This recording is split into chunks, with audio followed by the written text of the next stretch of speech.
There once was a time when video games only consisted of gameplay and simple graphics. Things like story or narrative had little to no influence, but with the progression of technology and ambitions of developers, storytelling became more important in every game generation.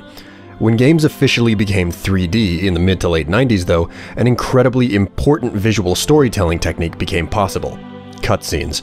Attempting to mirror the presentation style of films, cutscenes or cinematics in games have usually served the purpose of exposition or conclusion, that is, leading into or out of an action or gameplay sequence.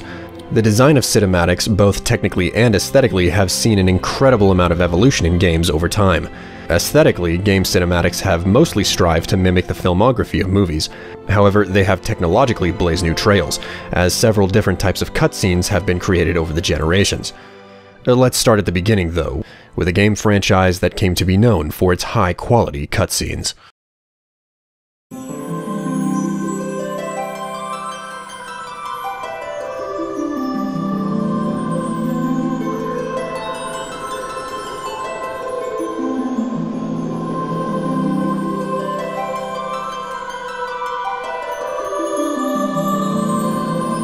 Final Fantasy is a series that has touted itself for more than a decade on its pre-rendered cinematic sequences. Though the Final Fantasy games weren't the first to do this, by all means they did become the flagship for pre-rendered cutscenes. Aside from looking pretty, they also had a very specific use. When computer graphics cinematics were introduced and became a hot commodity in games, actual real-time graphics were still very primitive. By switching over to a cinematic with fully modeled characters and environments, developers could give a clear image of what the low-quality character models and surroundings were supposed to look like. In addition, they were also used to emphasize tone and mood for dramatic events. This was indeed the first effective way games placed dramatic emphasis on an event, by having it pre-rendered. On the technological side of things, the arrival of pre-rendered sequences mostly came as a result of data storage. Games had just finally moved to optical disc-based mediums. With the ample data space, large video files could fit comfortably on a disc, unlike a cartridge. In addition, the low costs of producing discs meant that if more than one was needed to hold all the data, it wasn't much of a problem to make more. Over time, though, games have come to look phenomenally better. Pre-rendered cinematics have largely been replaced by real-time cutscenes, and they're so effective that they're even used by games which traditionally have never used them.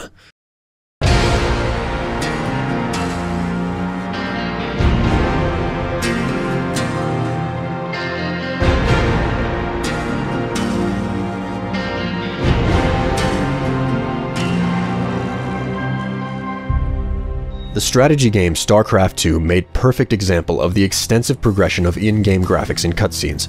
Strategy games as a whole have relied on cinematic sequences more than most to tell their stories. The reason for this is rather straightforward. It's rather difficult to tell a compelling story from an overhead or God mode perspective.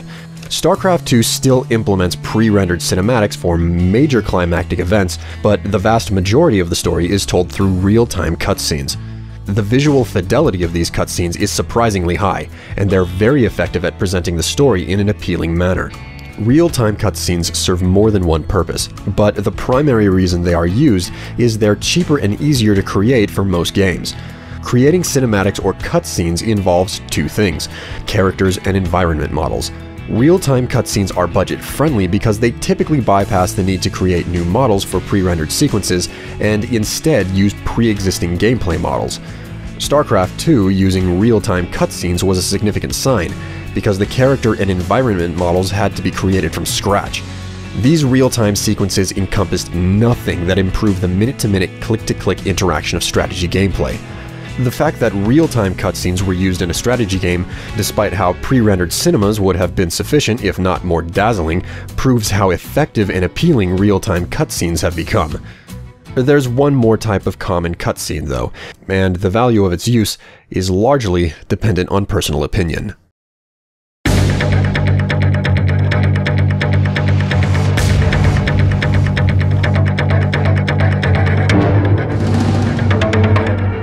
The superhero origin story Infamous was one of the larger budget video games to make use of animations and moving art. The use of this alternative to pre-rendered and real-time cutscenes is debatable to say the least. Animated art is utilized for several reasons, many depending on the scenario.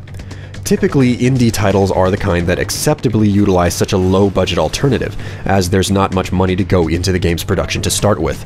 However, the use of animated art in high-budget titles is of questionable nature. While these types of sequences are efficient, they can easily feel like lazy cop-outs when placed in fully realized games. In the case of Infamous, animated art could be acceptable since the game is centered around the comic book-like idea of a superhero's origin. Not all games have an excuse or loophole like that, though. In the end, the value of animated art cutscenes isn't in question. What is being asked is, does animated art fit in the games that use them?